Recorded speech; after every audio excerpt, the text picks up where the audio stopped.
Hi all, I have a very interesting game to show you of Magnus Carlsen, the current world champion, against the former world champion Vishy Anand, played in the Grenke chess classic in Germany, the 6th of February 2015. What's fascinating about this game is Magnus's choice of opening. After d4, he has been speaking recently about playing flank openings to try and play for a win with black.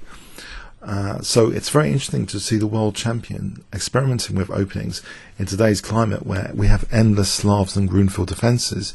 He plays what is a kind of outrageous opening, not as outrageous as some of Nakamura's openings, but f5, the Dutch defence. Well, here, this is already a big surprise, believe it or not. At the Super Grandmaster level, this is rarely played nowadays. It used to be popular in like the 40s, for example. David Bronstein, 30s, Alexander Alekhine used to play the Dutch defence. There were some very famous wins, but theory has progressed, and one of the problems with the variation which black adopts, which is the Dutch Stonewall, is that it's quite a fixed pawn structure. We look now at the Dutch Stonewall formation being created with e6. Black is putting all the pawns on the light squares, and in doing so is weakening the dark squares. So we have c4, and the move order here is interesting. Black plays c6, not d5 immediately. This is actually the more common way of playing it. c6 to give black maybe two options on any c takes d5. Knight f3, d5. So we have this Stonewall being created, a literal Stonewall, that's how it's named. And you'll see that this bishop is kind of hemmed in, and it creates well-defined strategies for both sides, this pawn structure. Black is often keen in Stonewall to try for a kingside attack. He's got a good clamp on the e4 square. White is often trying to trade off this bishop for this bishop so that these weaknesses are more exploitable. That's a key defender of the dark squares. This bishop is often rerouting a bit like this in many Dutch Stonewall games. Occasionally it can flick out like this, maybe, but it's known as, it's kind of considered a bad bishop. And also the e5 square is often pivotal. Literally the knights pivot around e5 quite often. There's very standard manoeuvres well defined about e5, like both knights here often looking at e5 and trying to exchange off the bishops. So the strategy is very well defined for both sides, very fixed structure. White castled, and now bishop d6, and here white plays the most common move, b3. You'll note that this knight is staying at home, because b3 means with the knight at home, bishop a3 is very convenient, and black usually tries to stop bishop a3, doesn't want this strategic exchange of bishops. So black played queen e7 here. Now often players with white just go to another plan then, bishop b2, and just try and keep the pressure on e5 against any liberating e5 from black. Another idea is to persist with the bishop a3 plan. This is also quite popular, a4. We have games like this. But it's not meant to be that bad for black in theory, this kind of position. But yeah, white didn't play a4. You can see that this knight's heading for a classic clamp on e5. White didn't play a4. White actually played knight e5. Okay, and now Magnus castled. Knight d2. So it looks as though white's ready for supporting the knight, for example, and also the bishop can come to b2 to support this knight. So black doesn't really want to take on e5. He'll be doing white's job, and also that bishop will be even more rampant on black's dark squares later. So that knight has to be tolerated for the moment. Magnus plays a5. We have bishop b2, knight bd7, queen c2. And now a very interesting move here. With this bishop hemmed in for the moment, black stretches out on the queen side with a4. White really doesn't want to take this. He'll be structurally compromised. Black will end up with some good compensation and peace pressure. So white ignores this, just strengthening his grip on e5. It's all very, very logical. The e5 square is a kind of central square to clamp down on in general. Black has, though, knight e4, and it looks as though, in a way, black's kind of solid here. Any CD can be answered with ED. White doesn't need to be allowed any infiltration on the C file. White plays E3. Now, quite a committal move here for Magnus. He plays A3 because this pawn could be, in the future, looking weaker when things get traded off. So quite committal. Bishop C3. And offering the dark square bishop. Does black really want to take this dark square bishop? Well, black is actually more interested in challenging this E5 square and trying to do something about this C8 problem bishop. Magnus actually takes on E5 here. Knight takes E5. And now bishop D7, as though this kind of standard manoeuvre might be on the cards. But there's another possibility with bishop D7 that maybe also B5 could be interesting to try and create some queenside play. Black really wants to keep this nuisance knight there instead of taking on C3 right now. And any bishop takes E4, white will be weakening the light squares. After F takes, black could look forward to some sort of light square attack. So this knight can be kicked though with F3 when it's prepared well. A very interesting strategic decision is played now by Vishy Anand. And apparently it has been played before, a while back, by Salo Floor, who was a great master of positional play. It looks odd. Knight takes D7. Yes, because it seems to be like black's, problems strategically are solved. That was the bad bishop. You could think alternatives to leave that knight there to keep the kind of bind on the position and just try and kick this away, or even move this away and then kick the knight. So it's a very interesting decision, which has caused some controversy by many commentators of this game. Knight takes D7. It seems white has a pleasant enough bind and didn't need to do this. Because one side effect, of course, it's blockading right now. This E5 knight is actually blockading the E6 pawn. So you can imagine in the future that playing for E5 would become more practical. Black might want to play for E5 to kind of make white's pawn structure more fragile and maybe increase chances of a kingside attack later. So it seems as though white's kind of unbinding this clamp on E5. It's, the bind on the position seems to be less. Very interesting exchange. Queen takes D7. And now C5, closing up the position. Bishop C7, but the bishop stays on this diagonal in preparation for a future E5. Black doesn't have any major problem pieces here. But what is potentially a concern is this A3 pawn. After B4, it looks as though this B3 pawn could be targeted. And there has been another recent Dutch defence game of Magnus where actually A3 was taken and Magnus ended up losing the game, which is another interesting game. Actually, I'd like to show on the channel soon. This flirtation with the Dutch defence is very interesting, just from a strategic point of view. It's like it's a bit double-edged. This pawn, though, it could be potentially weak in the future. But for the moment, Magnus now with this bishop on C7 seems to have some attacking prospects and plays H5. He just wants to weaken this structure. And also, you can imagine, he could get a rook behind this, and this H-file attack could be whipped up. Very crude, but is white in a position to really defend this that well?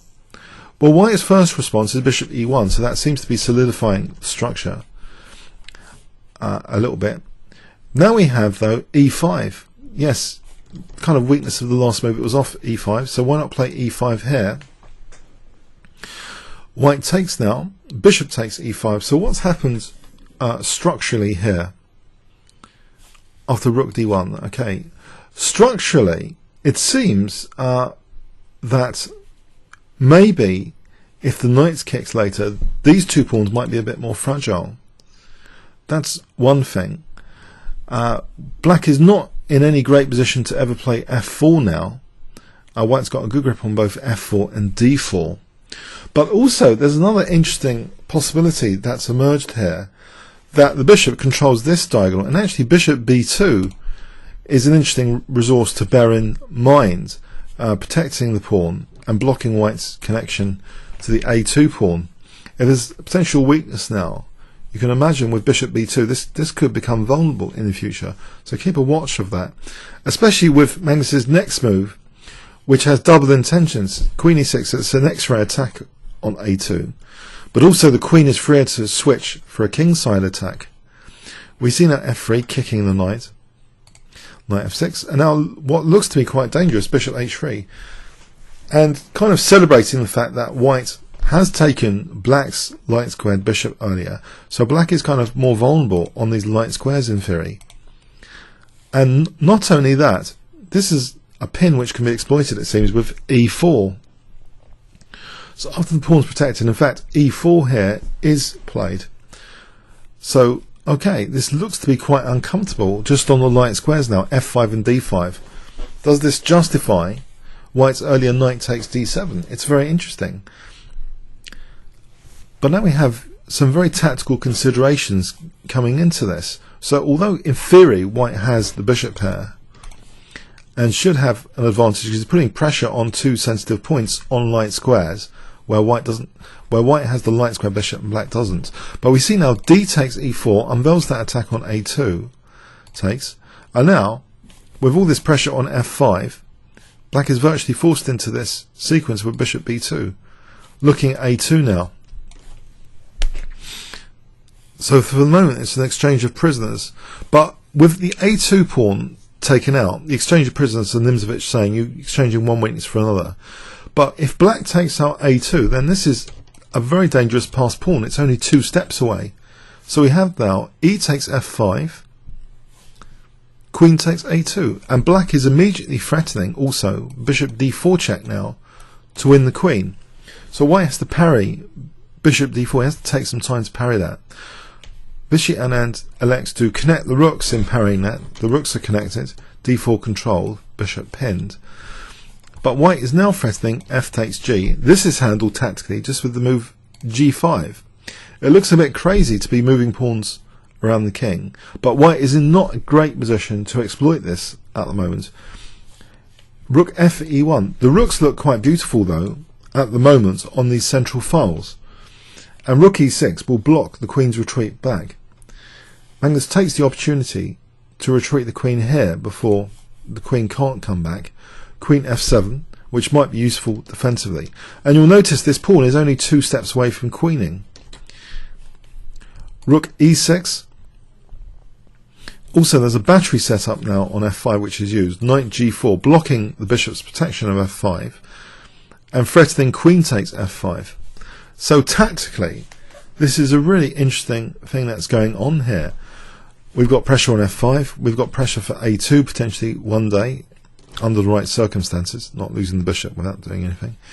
So white takes on g4, relinquishing the light square bishop, and now plays rook g6 check. And Magnus calmly plays king h7. So here it's a very interesting situation indeed. Very dangerous looking for both white and black. The king looks slightly compromised. Here Vishy comes up with a move which looks absolutely fantastic. It looks like a brilliancy. Can you spot the move that Vishy played here? If I give you 5 seconds to pause the video.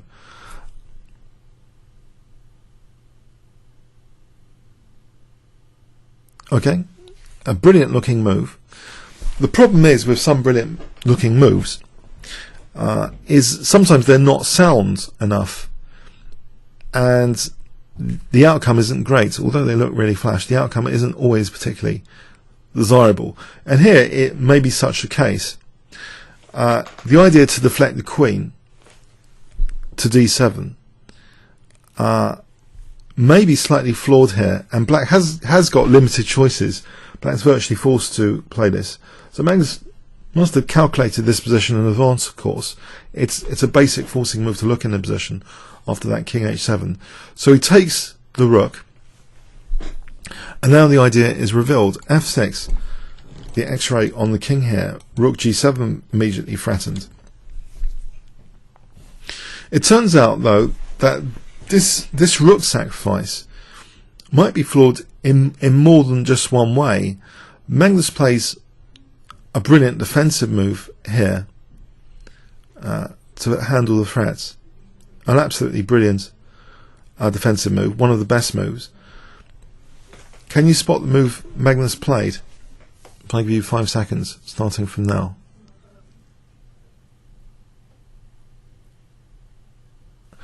Okay, deflecting the queen d1 check. Because it's queen for 2 rooks, basically. It's a pseudo-sacrifice. It's not a real sacrifice. It's pretty well calculated and not too much risk after king takes g6. We call these pseudo-sacrifices. They're not like a major risk has been taken. It's 2 rooks for the queen. Plus the fact that black's got a2 now as a major threat. And this is very difficult to handle. There was also, by the way, from a computer's point of view, which has no fear, just the idea of taking on f6 here is also apparently good enough. After giving the rook back, king g8, apparently this is okay. Black's threatening bishop takes and a2. And for example, check, queen g7. Black's going to be just winning with a2, doesn't even need the extra rook here. I mean, he can just return the rook, and this would be a winning position because of this a pawn. Yes, it's very, very tactical considerations have crept into what was a kind of strategic opening. This a pawn has really made the position much more dynamic, and black's king safety issues. But anyway, so Magnus played this queen d1, king takes g6, check was played, king h6, and this is fairly hopeless. How does white actually defend against a2? It's very, very difficult.